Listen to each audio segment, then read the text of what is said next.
الله أكبر الله أكبر الله أكبر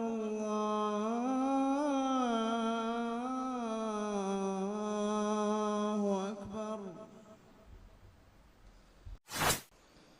إن الحمد لله نحمده ونستعينه ونستغفره ونؤمن به ونتوكل عليه ونعوذ بالله من شرور أنفسنا ومن سيئات أعمالنا. من يهده الله فلا مضل له ومن يضلله فلا هادي له.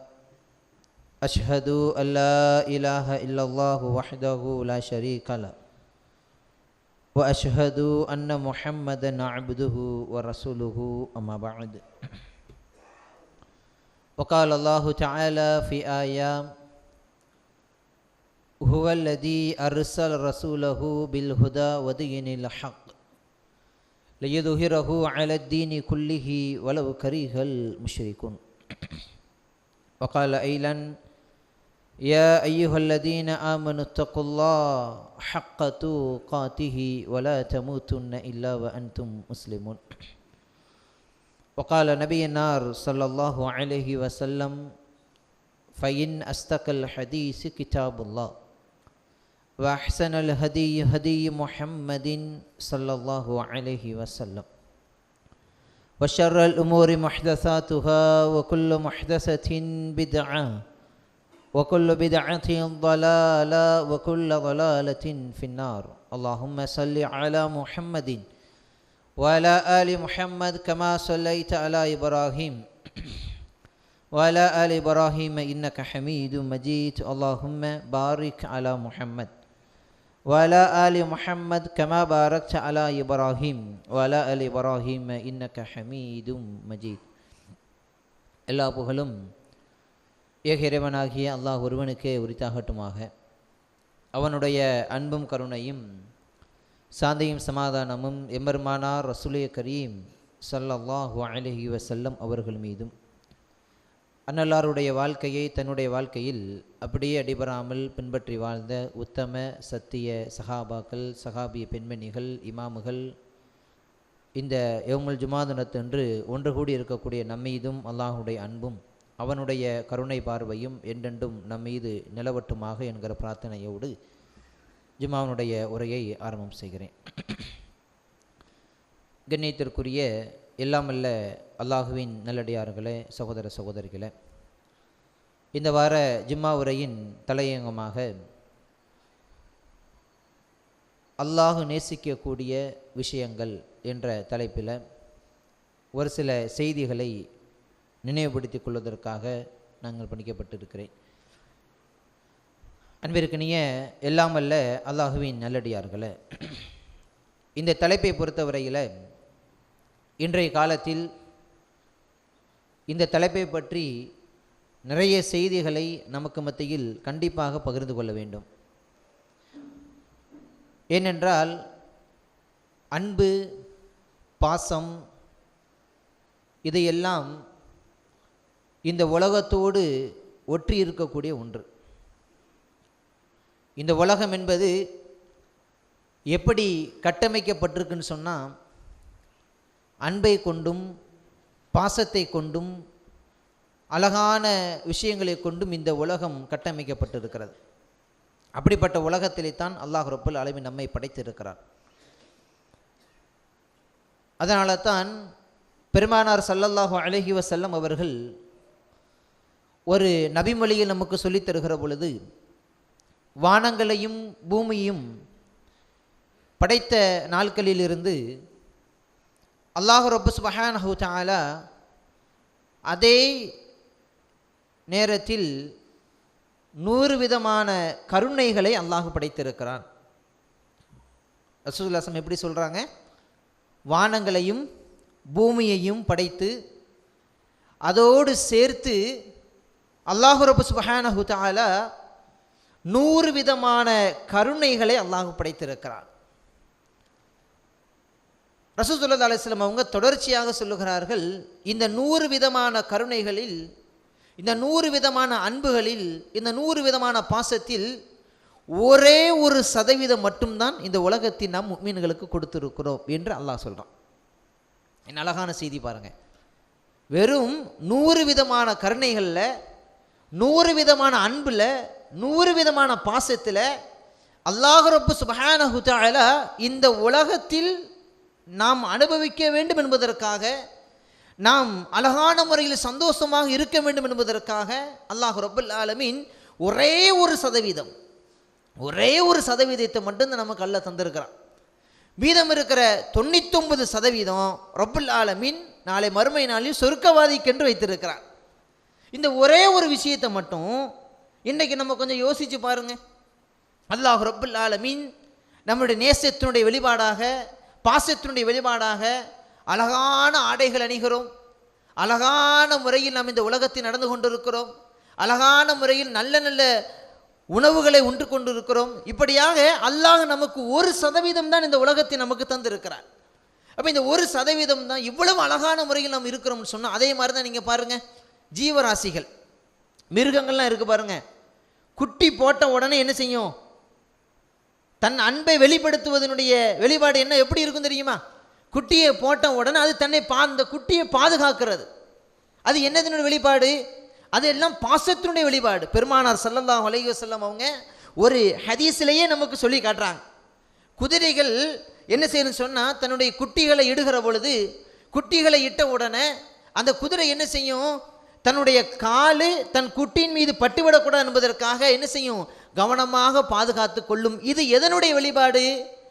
அது அன்பினுடைய வெளிப்பாடு அப்படிங்கிறாங்க பெருமானார் ஸல்லல்லாஹு அலைஹி வஸல்லம். இப்படியாக ஒவ்வொரு செய்தியாக நீங்கள் எடுத்துக்கிட்டீங்கன்னு சொன்னால், அன்பினுடைய வெளிப்பாடாக ஏராளமான விஷயங்கள் வெளிப்பட்டு கொண்டே இருக்கும். அதனால தான் இன்றைக்கி சமுதாயத்தில் நம்ம ஒரு மனிதர் மீது அன்பு காட்டணும்னு வைங்களேன், பாசத்தை காட்டணும்னு வைங்களேன், அவருக்காக வேண்டி எதை வேண்டாலும் செய்வதற்கு தயாராக இருப்போம். அவருக்காக வேண்டி இன்றைக்கி நம்ம உலகத்தினுடைய கண்ணோட்டத்தில் நீங்கள் பாருங்கள், ஒரு முஃமின் மீது நம்ம பாசம் வச்சுட்டோம், ஒரு முஃமின் மீது அன்பு வச்சுட்டோம், அவருக்கு ஏதாவது கஷ்டம் வருது, அவர் ஏதாவது கவலைக்குள்ளாகிறார், இப்படி இருக்கிற நிலையில் வருகிற பொழுது என்ன செய்வோம்? அவருக்கு என்ன விஷயமா இருந்தாலும் சரி, என்னுடைய தோழர் அவர், என்னுடைய நண்பன் என்பதற்காக அதை நாம் கலந்து கொண்டு, அவருடைய துக்க விஷயங்களை கலந்து கொண்டு, அவருக்காக வேண்டி ஏதாவது நம்ம சரி செய்ய முடியுமா? நம்மளால் முடிந்த வரைக்கும் என்னெல்லாம் செய்ய முடியுமோ அதெல்லாம் நம்ம செய்ய. இதில் எதனுடைய வெளிப்பாடு? இதெல்லாம் அன்பினுடைய வெளிப்பாடு. இதெல்லாம் நாம் காட்டக்கூடிய அவர்கள் மீது கொண்டிருக்கிற அன்பு. ஒரு ஆள் பயங்கர கடனில் ரொம்ப கஷ்டப்பட்டுக்கிட்டு இருப்பார், பயங்கர கடனாக இருக்கும், ஆனால் நம்முடைய தோழராக இருப்பார். ஆனால் அவர் புலம்பி புலம்பி அழுது கொண்டே இருப்பார். ஆனால் இந்த கஷ்டத்தை நீ கூட நம்முடைய தோழர் என்ன செய்வாங்க? போய் கஷ்டத்தை நீ. எதனுடைய வெளிப்பாடு? என்கிட்ட பொருளாதாரம் இருக்குன்னு காட்டுறதுன்னு வெளிப்பாடு அல்ல, நான் தான் பெரிய பணக்காரன் சொல்கிறதல்ல. இது எதனுடைய வெளிப்பாடுன்னு சொன்னால், அன்பினுடைய வெளிப்பாடாக இருக்கிறது. எல்லாம் அன்பினுடைய வெளிப்பாடு. அதுக்கு உதாரணமாக ஏராளமான செய்திகளை நம்ம அடுக்கிக்கிட்டே போகலாம். அதில் முக்கியமாக இடம்பெறக்கூடிய விஷயம் என்ன? திருமறை குர்ஆனிலே அல்லாஹ் சொல்லி காட்டுறான், ஒமின் ஆயாத்திஹி அன் ஹலக்கலக்கும் மின் அன்ஃபுசிக்கும் அஸ்வாஜா. அல்லாஹ் சொல்லி காட்டுறான் பாருங்க. ஒமின் ஆயாத்திஹி, அல்லாஹ்வுடைய அத்தாட்சிகள் ஒன்று என்ன தெரியுமா? அஸ்வாஜா, மனைவிமார்கள். மனைவிகள் என்பது அல்லாஹ்வுடைய அத்தாட்சிகள் ஒன்றாக இருந்து கொண்டிருக்கிறது. ஏன் அல்லாஹ் தொடர்ச்சியாக அல்லாஹ் சொல்லி காட்டுறான், லி தஸ்குனு இலைஹா வ ஜஅல பைனக்கும் மவத்தத ரஹ்மா. அல்லாஹ் சொல்லி காட்டுறான், அவர்களுக்கு மத்தியில் அன்பையும் பாசத்தையும் ரஹ்மத்தையும் அவர்கள் ஒருவருக்கொருவர் அவர்கள் இணைக்கிக் கொள்ள வேண்டும். இதனால தான் அஸ்வாஜ், மனைவிமார்களை நாம் ஏற்படுத்தி இருக்கிறோம். இது அல்லாஹ்வுடைய அத்தாட்சிகளில் ஒன்று என்று அல்லாஹ் சொல்லுகிறான். சொல்லிட்டு அல்லாஹ் அந்த வசனத்துடைய கடைசியாக அல்லாஹ் சொல்லி காட்டுறான், இன்னஃபி தாலிக லஆயாத்தில் லிகௌமி யதஃபக்கரூன். இதில் யாரெல்லாம் படிப்பினை பெறுவார்களோ அவர்களுக்கு மிகப்பெரிய விஷயங்கள் இருக்கிறது என்று அல்லாஹ் ரப்பல் ஆலமீன் என்ன செய்கிறான்? திருமறை குர்ஆன் வசனத்தில் சொல்லி காட்டுறான். இந்த வசனத்தினுடைய யதார்த்த சில விஷயங்கள் நீங்கள் எடுத்துக்கிடுங்க. கணவன் மனைவி இந்த 2 உறவு இருக்கிறது. இந்த 2 உறவுகளை பொறுத்தவரையில் எதனுடைய உள்ளடக்கமாக, எதனுடைய வெளிப்பாடாக இருக்குன்னு சொன்னால், அன்பினுடைய வெளிப்பாடாக தான் இருக்கும். இந்த அன்பினுடைய வெளிப்பாடாகத்தான் என்ன செய்வாங்க? இன்னைக்கு நம்ம உலகத்தில் சில விஷயங்களை பார்க்க முடியும். மனைவி சில விஷயங்களை செய்ய மாட்டாங்க. காரணம் என்ன? இது என் கணவனுக்கு பிடிக்காதுங்க. அதே மாதிரி கணவர் சில விஷயங்களை செய்ய மாட்டாங்க. தவறான சில தீமைகளை செய்ய மாட்டாங்க. காரணம் என்ன? என் மனைவிக்கு பிடிக்காதீங்க, இப்படி விலகிக் கொள்வோம். இது எதனுடைய வெளிப்பாடு? அன்பினுடைய வெளிப்பாடு. இது எதனுடைய வெளிப்பாடுன்னு சொன்னா அன்பினுடைய வெளிப்பாடாக இருக்கிறது.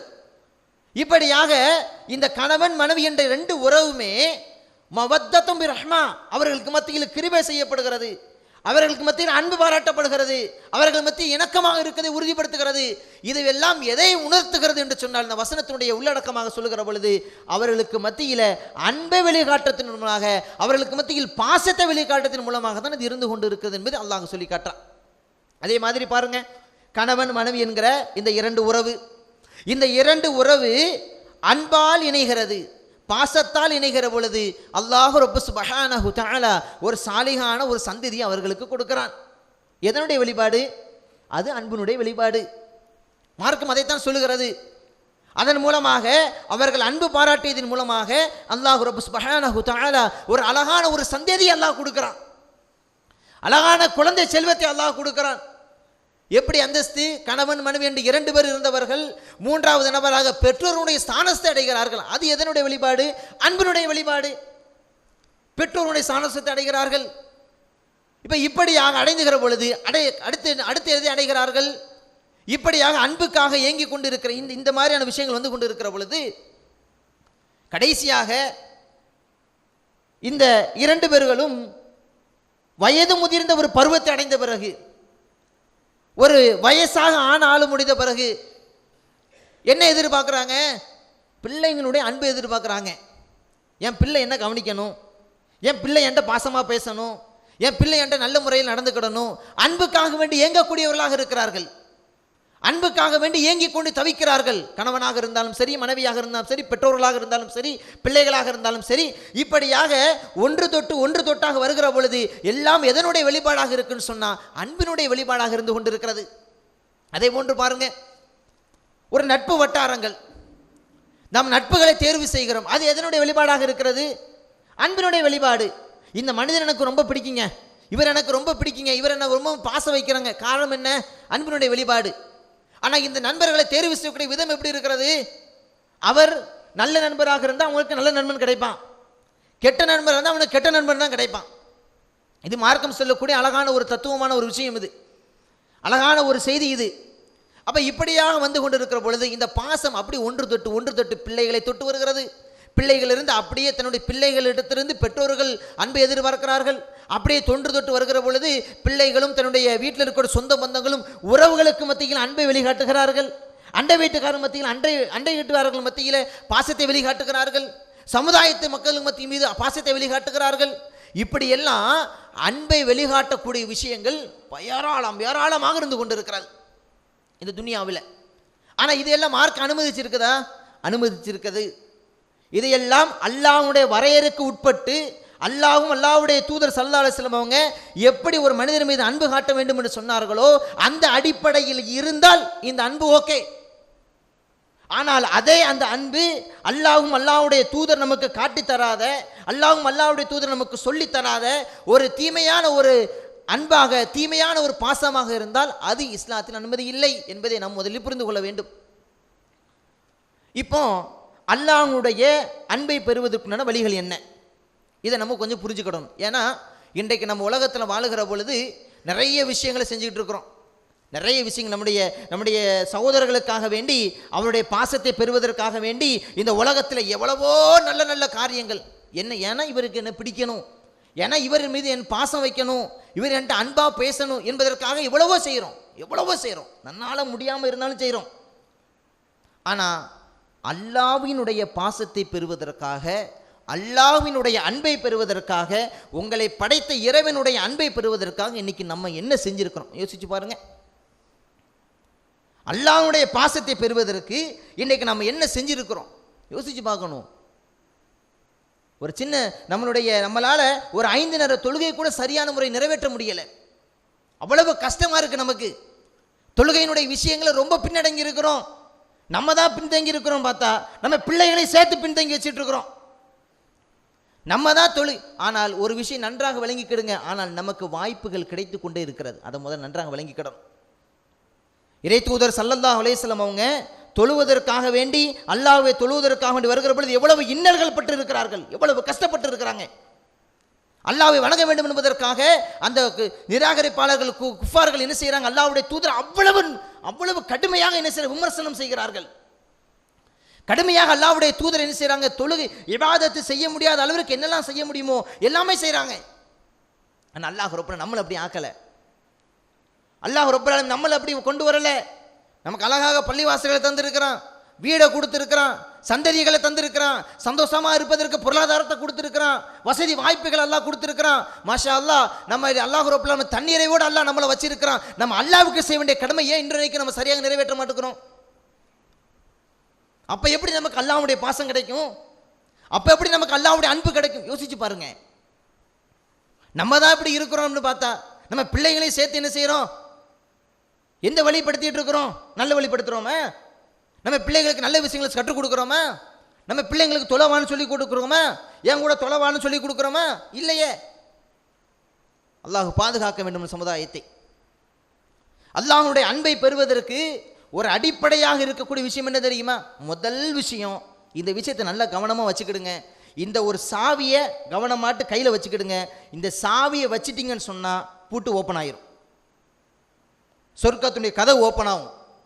அல்லாஹ்வுடைய அன்பு உங்களுக்கு கிடைச்சிருச்சுன்னு சொன்னால் மாஷா அல்லாஹ் நம்ம அல்லாஹ்விடத்து மிக பாக்கியசாலிகளாக மாறிடுவோம். அதில் முதல் பேசிக்காக இருக்கக்கூடிய அடிப்படை என்னது? ஃபஸ்ட்டு இஹ்லாஸ் இருக்கணும். நல்ல விளங்கிக்கிடுங்க.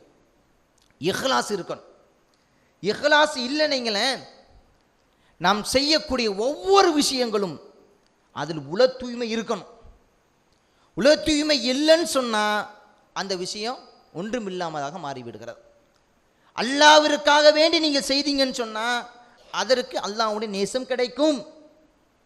அல்லாஹ்வுக்காக வேண்டி நீங்கள் அர்ப்பணிப்பு செஞ்சீங்கன்னு சொன்னால் அதற்கு கண்டிப்பாக நேசம் கிடைக்கும். அல்லாஹ்விற்காக வேண்டி இந்த உலகத்தில் நீங்கள் தியாகம் செய்தீங்கன்னு சொன்னால் அதற்குண்டான கண்டிப்பாக கூலி கட்டாயமாக மறுமையில் கிடைக்கும் என்பதை நாம் எல்லோரும் புரிந்து கொள்ள வேண்டும். அதனால தான் பெருமானார் ஸல்லல்லாஹு அலைஹி வஸல்லம் அவங்க ஒரு செய்தியை நமக்கு சொல்லி காட்டுறாங்க. திருமறை குர்ஆனில் கூட அந்த செய்தியை நம்ம அடிக்கடி படிச்சுக்கிட்டு இருக்கிறோம். நம்ம பிள்ளைங்களுக்கு கூட அந்த செய்தியை நம்ம சொல்லுகிற பொழுதெல்லாம் நம்ம பிள்ளைங்களுக்கு டக்கு டக்குன்னு சொல்லுவாங்க. அந்த சூராவுக்கு பேர் அல்லாஹ் என்ன வச்சிருக்கிறான்? சூரத்துல் இஹ்லாஸ் நல்லா வச்சிருக்கிறான். உல தூய்மை என்று அல்லாஹ் பேர் வச்சிருக்கிறான். இந்த உல தூய்மை என்ற இந்த சூறாவை நீங்கள் எடுத்து படித்து பாருங்க. முழுவதுமாக அந்த சூறாவில் அல்லாஹ்வை பற்றியான பண்புகள், அல்லாஹ்வை பற்றியான விளக்கங்கள், அல்லாஹ்வுடைய தன்மைகள் என்பதை பற்றி தான் சொல்லப்பட்டிருக்கிறது. அவ்வளவு மகத்துவமான ஒன்று. இந்த வசனத்தை, இந்த உல தூய்மை என்று சொல்லக்கூடிய இந்த வாசகத்தோடு அடங்கியிருக்கிற இந்த சூறாவை, இந்த செய்தியை நம்ம நிறைய நேரத்தில் இது நினைவுபடுத்திருக்கோம். இந்த தலைப்பு இருக்கிற பொழுது இந்த செய்தி உங்களுக்கு இன்னும் கூடுதலாக நினைவுபடுத்த வேண்டிய விஷயம் இருக்கிறது. ஒரு முறை அல்லாஹ்வுடைய தூதர் ஸல்லல்லாஹு அலைஹி வஸல்லம் அவங்க பஅஸ ரஜுலுன் அலா சரியத்திஹி, ஒரு படைக்கு தளபதியாக ஒரு நபரை அல்லாஹ்வுடைய தூதர் ஸல்லல்லாஹு அலைஹி வஸல்லம் அனுப்பி வைக்கிறாங்க. அல்லாஹ்வுடைய தூதருடைய வழக்கம் எப்படி இருந்தது? போருக்காக வேண்டி மக்களை அழைத்து செல்கிற பொழுது ஒரு படை தளபதியை நியமிப்பாங்க. இவர் தான் தலைவர், இவர் சொல்வதற்கு எல்லாரும் கட்டுப்படுத்த ஆகணும்.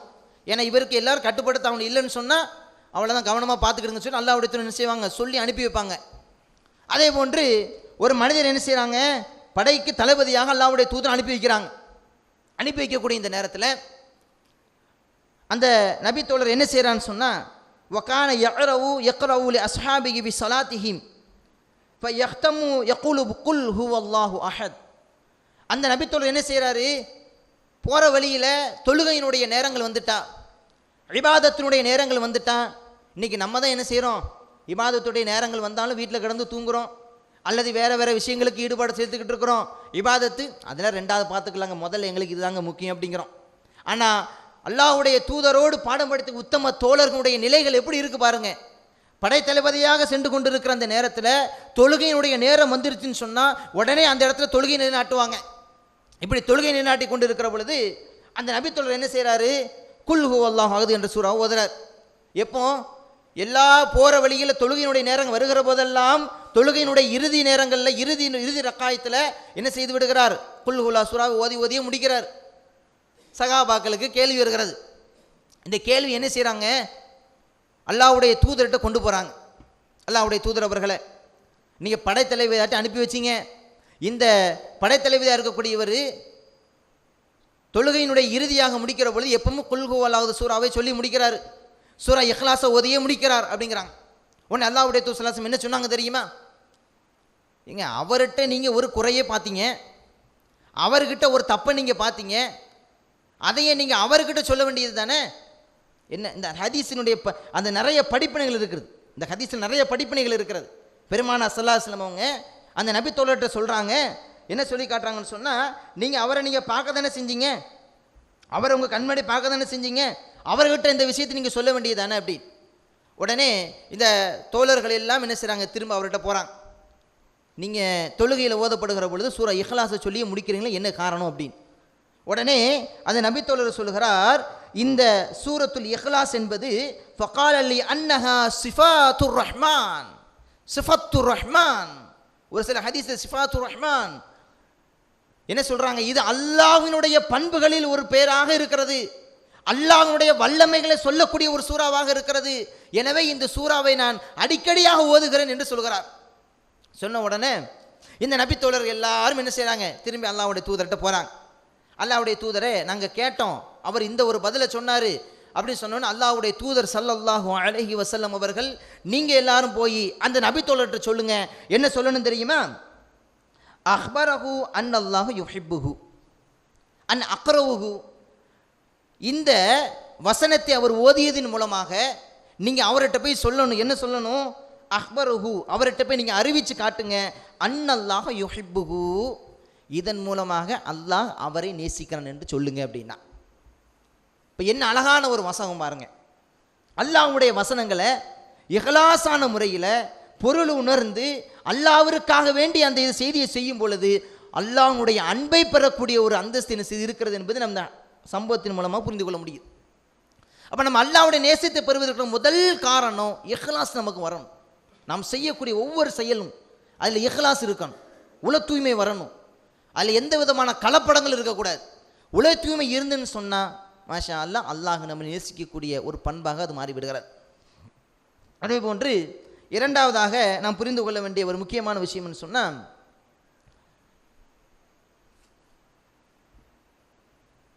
அல்லாஹ்விற்காக வேண்டியே ஒரு மனிதனை நேசிக்கணும். நேசம் இருக்கு பாருங்க, அது அல்லாஹ்விற்காக வேண்டி நம்ம ஒரு மனிதரை நேசிக்கணும், வேற எந்த ஒரு காரணத்திற்காக வேண்டி இருக்கக்கூடாது. அது அல்லாஹ்விற்காக வேண்டி அந்த நேசம் இருந்தால் அல்லாஹ்வுடைய நேசம் ஆட்டோமேட்டிக்காக நமக்கு கிடைச்சிடும். அவர்கிட்ட பொருளாதாரம் இருக்கிறது, அவர் வசதி படைத்திருக்கிறார், அவர் மேலே வீடு கட்டியிருக்கிறார், கீழே வீடு கட்டியிருக்கிறார், பெரிய பெரிய கார்களை வச்சிருக்கிறார், பங்களா. இப்படி என்பது இஸ்லாம் நமக்கு இதன் மூலமாக நேசம் என்பது இஸ்லாம் நமக்கு சொல்லிக் கொடுக்கல. ஒரு மனிதரை நாம் நேசிக்கிற பொழுது அல்லாஹ்விற்காக வேண்டி நேசிக்கிறோம்னு சொன்னால் அல்லாஹ்வுடைய பாசம் அன்பு நமக்கு கிடைக்கும் என்பது புரிந்து கொள்ள வேண்டும். எப்படி புரிந்து கொள்வது? அதற்கும் ரசூலுல்லாஹி ஸல்லல்லாஹு அலைஹி வஸல்லம் அவங்க ஒரு அழகான செய்தியை நமக்கு சொல்லிக் கொடுக்குறாங்க. ஸார ரஜுலுன் அஹாஹு லஹு ஃபி கரியத்தின், ஒரு ஊருக்கு ஒரு மனிதர் செல்கிறார். எதற்கு செல்கிறான்னு சொன்னால் அஹாஹு, அவனுடைய சகோதரனை பார்ப்பதற்காக.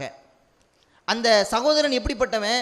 இந்த ரெண்டு பேருமே அல்லாஹ்விற்காக வேண்டி இணைந்தவர்கள், அல்லாஹ்விற்காக வேண்டிய ஒன்று சேர்ந்தவர்கள், அல்லாஹ்விற்காக வேண்டி இணக்கத்தை ஏற்படுத்தியவர்கள். இவங்க என்ன செய்கிறாங்க? ரெண்டு பேரும் இவரை பார்ப்பதற்காக வேண்டி அவருடைய ஊருக்கு இவர் செல்கிறார். செல்லக்கூடிய இந்த நேரத்தில் அதில் அல்லாஹ் ரப்புல் ஆலமீன் என்ன செய்கிறான்னு சொன்னால், அந்த ஊருக்கு என்னுடைய வாசலில் என்றாகிற பொழுது அதனுடைய தலைவாசலில் அல்லாஹ் ரப்புல் ஆலமீன் ஒரு மலக்கு அனுப்பி வைக்கிறான். அந்த மலக்கு எப்படி இருக்கிறாரு? அந்த மனிதனுடைய அந்த ஊர் மக்களோடு இருக்கக்கூடிய மனிதனுடைய தோற்றத்திலே அந்த மலக்கு வருகிறார். செய்தி நல்லா நமக்கு விளங்கிக்கிடணும். அந்த மனிதனுடைய தோற்றத்திலே வந்து அந்த மனிதனிடத்தில் கேட்கிறார், நீங்கள் எதுக்கு இந்த ஊருக்கு வந்தீங்க அப்படின்னு. உடனே அந்த மனிதர் சொல்லுகிறார், நான் வந்து என்னுடைய சகோதரனை பார்க்க வந்திருக்கிறேன் அப்படிங்கிறார். என்னுடைய சகோதரனை கூட பிறந்தவங்க கிடையாது, கூட பிறந்தவங்க இல்லை, ஈமான் என்ற அடிப்படையில் அவர் ஒரு சகோதரராக இருக்கிறார். இவரை பார்ப்பதற்காக இவர் வந்து நிற்கிறார். உடனே மலக்கு அவரிடத்தில் கேட்கிறார், அத்துரியுது, நீ அவர்கிட்ட இருந்து எதையாவது நாடி இருக்கிறியா? நீ அவர்கிட்ட இருந்து எதையாவது வேங்கன்னு நினச்சிட்டு போறியா? அல்லது நீ அவர்கிட்ட ஹல்லஹு அலைக்க மின் நிஅமதி துர்ஜஉஹா, அல்லது அவர்கிட்ட இருந்து நீ ஏதாவது வாங்குவதற்காக வேண்டி செல்கிறாயா, அல்லது நீ ஏதாவது அவர்கிட்ட கொடுத்து வச்சிருக்கிறியா, அதை வாங்குறதுக்காண்டி போறியா, இல்லை ஏதாவது விஷயம் இருக்கணும்ல, நீ சகோதரனை பார்க்க போற ஏதாவது விஷயம் இருக்கா சொல்லுங்க அப்படின்னு. உடனே அவர் சொல்லுகிறார், நான் அதற்காக வேண்டி போகலை, அல்லாஹ்விற்காக வேண்டி அவரை நேசிக்கிறேன், அல்லாஹ்விற்காக வேண்டி எனக்கு அவரை ரொம்ப பிடிக்கும், அல்லாஹ்வுக்காக வேண்டி எனக்கு எல்லா விஷயத்திலும் ஈமானுடைய விஷயத்திலும் எனக்கு முன்னிறுத்துவார். நான் தொழாமல் இருந்தால் என்ன தொழ வேண்டும் என்று சொல்கிறார், நான் ஜகாத் கொடுக்காமல் ஜகாத் கொடுக்க வேண்டும் என்று சொல்கிறார், நல்ல நல்ல செய்திகள் எல்லாம் எனக்கு சொல்லிக் கொடுக்கிறார். அதனால் இவரை பார்க்கணும் ஆசையாக இருக்குது, நான் அல்லாஹ்வுக்காக வேண்டி இவரை பார்க்க போகிறேன் அப்படின்னு சொல்லிட்டு போகிறார். போன உடனே அவரிடத்தில் அந்த மலக்கு அவரை பார்த்து சொல்லுகிறார், நான் யார் தெரியுமா உனக்கு? அவர் சொல்லுகிறார், நான் அல்லாஹ்விடத்திலிருந்து வந்திருக்கிற ஒரு ரசூலாக்கும், அல்லாஹ்விடத்திலிருந்து வந்த ஒரு தூதர் நான். அல்லாஹ் ரப்பல் ஆலமீன் உன்னிடத்தில் இது சொல்ல வேண்டும் என்று அல்லாஹ் என்னை அனுப்பி வச்சிருக்கிறான். அல்லாஹ் உன்னிடத்தில் இந்த வாசகத்தை சொல்ல வேண்டும் என்று சொல்லி அல்லாஹ் ரப்பல் ஆலமீன் என்னை எங்கே அனுப்பி வச்சிருக்கிறான். என்ன வாசகம்? இன்னி ரசூலுல்லாஹி இலைக்க அன்னல்லாஹு உஹிப்புக கமா அஹ்பப்துஹு, நீ இந்த மனிதரை அல்லாஹ்விற்காக வேண்டி நேசித்ததுனால, அல்லாஹ்விற்காக வேண்டி பாசம் காட்டியதுனால அஹ்பப்துஹு, அல்லாஹ் உன்னை நேசிக்கிறான். அல்லாஹு அக்பர். பாருங்க, அல்லாஹ் உன்னை நேசிக்கிறான் என்று அந்த ரசூல் என்ன செய்கிறார், அந்த மலக்கு என்ன செய்கிறாரு, அந்த மனிதரை பார்த்து சொல்கிறார். நம்ம விளங்க வேண்டிய விஷயம் என்னன்னா, அல்லாஹ்விற்காக வேண்டி என்ன செய்யுங்க, நேசம் கொள்ளுங்க, வேறு எந்த விஷயத்திற்காக வேண்டியும் இருக்கக்கூடாது.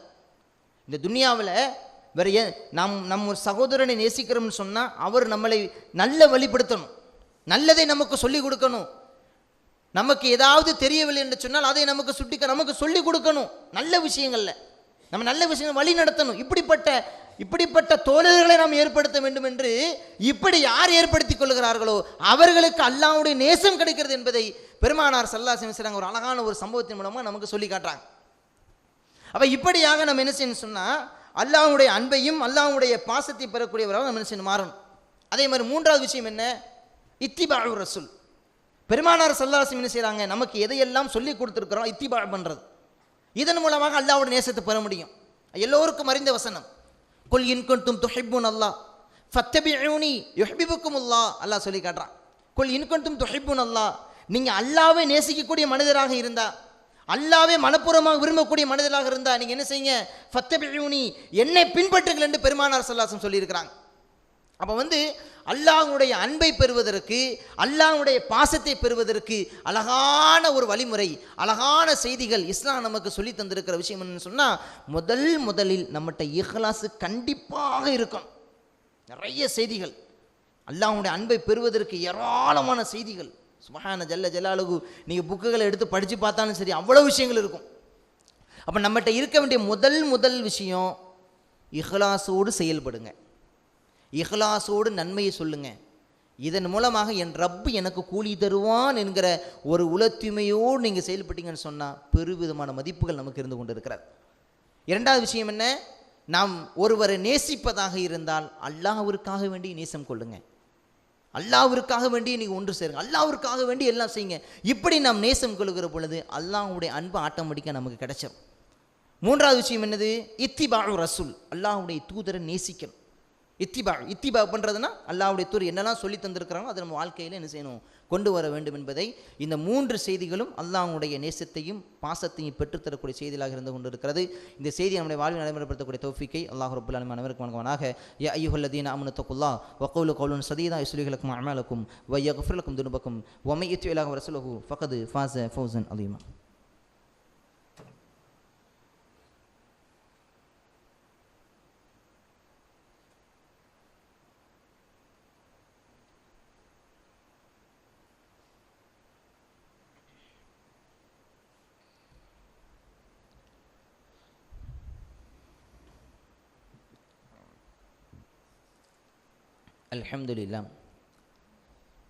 அல்ஹம்துலில்லாஹ் அல்லதீ ஹதானா லிஹாதா வமா குன்னா லினஹ்ததிய லவ்லா அன் ஹதானா அல்லாஹு வமா பஅத். கண்ணியத்திற்குரிய எல்லாம் அல்ல அல்லாஹுவின் நல்லடியார்களே, ஜும்மாவினுடைய முதல் உரையில் அல்லாஹ்வுடைய நேசத்தை பெறக்கூடிய வழிகள் என்ற தலைப்பில் ஒரு சில செய்திகளை நாம் தெரிந்து கொண்டோம். அதே போன்று அல்லாஹ் ரப்பு சுப்ஹானஹு தஆலா திருமறை குர்ஆனுடைய 2வது அத்தியாயத்தினுடைய 222வது வசனம். இந்த வசனத்தில் அல்லாஹ்வினுடைய அன்பை பெறுவதற்குண்டான இன்னும் 2 வழிமுறைகளை நமக்கு சொல்கிறாங்க. இந்த 2 வசனமும் நம் எல்லோருக்கும் அதிகமாக கேள்விப்பட்ட வசனம். இந்த 2 செய்திகளும் நாம் தினமும் செய்ய வேண்டிய ஒரு விஷயம். அல்லாஹ் ரப்புல் ஆலமீன் சொல்லி காட்டுகிறான், இன்னல்லாஹ, நிச்சயமாக அல்லாஹ், யுஹிப்புத் தவ்வாபீன், தௌபா செய்பவர்களை அல்லாஹ் நேசிக்கிறான். தௌபா செய்பவர்களை அல்லாஹ் ரப்புல் ஆலமீன் நேசிக்கிறான். பாவ மன்னிப்பை பொறுத்தவரையில் நம் அல்லாஹ்விடத்தில் 2 கைகளை ஏந்தி கேட்கக்கூடிய பாவ மன்னிப்பு என்பது அல்லாஹ்விடத்தில் ரொம்ப பவர்ஃபுல்லானது. அது அல்லாஹ் ரப்புல் ஆலமீன் ஒரு இடத்தில் பேசுகிறான், யா அய்யுஹல்லதீன ஆமனு, ஈமான் கொண்ட இறை விசுவாசிகளை, தூபு இலல்லாஹி தௌபத்தன் நசூஹா. அல்லாஹ் சொல்கிறான். என்ன அழகான செய்தி பாருங்க. அந்த தௌபாவை நீங்கள் அல்லாட்ட 2 கைகளை ஏந்தி கேட்கக்கூடிய அந்த பிரார்த்தனையை அல்லாஹ் என்ன நேசிக்கிறான் என்ற செய்தியை சொல்லிட்டு இன்னொரு இடத்துல அல்லாஹ் பேசுகிறான் பாருங்கள், யா அய்யுஹல்லதீன ஆமனு, ஈமான் கொண்டவர்களே என்று அல்லாஹ் அழைக்கிறான். ஓ ஈமான் கொண்டவர்களே என்று அல்லாஹ் அழைத்து கூப்பிடுறான். தூபு இலல்லாஹி, நீங்கள் உங்கள் ரப்பிடத்தில் தௌபா செய்யும் பொழுது தௌபத்தன் நசூஹா அப்படிங்கிறாங்க. களப்பற்ற முறையில் கேளு. உள்ளத்தில் ஒன்றை வச்சுட்டு வெளியே ஒன்று பேசணும்னு சொல்லுவோம் இல்லையா, உள்ள ஒன்றை வச்சுட்டு வெளியே பேசாதீங்க அப்படிம்போம் இல்லையா. அல்லாஹ்கிட்ட தௌபா செய்யும் பொழுது களப்பற்ற முறையில் கேளு. எதுவுமே இருக்கக்கூடாது. என் ரப்பு என் மீது கருணையாளன், என் மீது அன்பு காட்டக்கூடியவன், என் மீது பாசம் பொழியக்கூடியவன், எனக்கு எல்லா விஷயங்களும் தரக்கூடிய ரப்புல் ஆலமீன், என் ரப்பிடத்தில் கேட்கிற பொழுது அல்லாஹுவே என்னுடைய பாவத்தை களப்பற்ற முறையில் கேட்கணும். இதற்கு தஃப்சீரில் விளக்கம் கொடுக்குறாங்க. களப்பட்ட முறைன்னு எப்படி தெரியுமா, மாடுகளுடைய மடுகளிலிருந்து பால் கறந்து எப்படி அந்த பாலை திரும்ப உள்ளே கொண்டு போக முடியுமா? மடுலிருந்து பாலை கறந்தாச்சு, கறந்த பாலை திரும்ப மடுவில் கொண்டு செலுத்த முடியுமா? செலுத்த முடியும். இந்த அளவுக்கு நீங்கள் களப்பட்ட முறையில் ரப்பிட்ட தௌபா செய்யுங்கிறாங்க. எப்படி அது எப்படி சாத்தியமாகாதோ அதே போன்று உங்கள் கல்வியில் எதுவும் இல்லை, அல்லாஹ்விடத்தில் களப்பற்ற முறையில் என்ன செய்யுங்க, தௌபா செய்யுங்க அப்படிங்கிறாங்க. இது அல்லாஹ்வுடைய நேசத்தை பெற்றுத்தரும். அதே ஒன்று வயுஹிப்புல் முத்தஹிரீன், தூய்மை உடையவர்களை, சுத்தமாக இருக்கக்கூடிய என்ன செய்கிறான் அல்லாஹ் ரப்புல் ஆலமீன் நேசிக்கிறான் என்கிற ஒரு அழகான ஒரு செய்தி அல்லாஹ் ரப்புல் ஆலமீன் 2வது அத்தியாயத்தினுடைய 222வது வசனத்தை அல்லாஹ் சொல்லி காட்டுறான். இதனுடைய தொடராக இன்ஷா அல்லாஹ் இனி வரக்கூடிய நாட்களில் சில செய்திகளை தெரிந்து கொள்வோம். அல்லாஹுடைய பாசத்தையும் அல்லாஹுடைய நேசத்தையும் அல்லாஹுடைய அன்பையும் பெறக்கூடிய நன்மக்களாக அல்லாஹ் ரப்பு சுப்ஹானஹு வ தஆலா அனைவருமாக்குவானாக. இன்னல்லாஹு யஅமுரு பில் அத்லி வல் இஹ்சான் வ ஈதாஇல் குர்பா வ யன்ஹா அனில் ஃபஹ்ஷாஇ வல் முன்கரி வல் பகி யஈலுக்கும் லஅல்லக்கும் ததக்கரூன் வலதிக்ருல்லாஹில் அக்பர். அல்லாஹு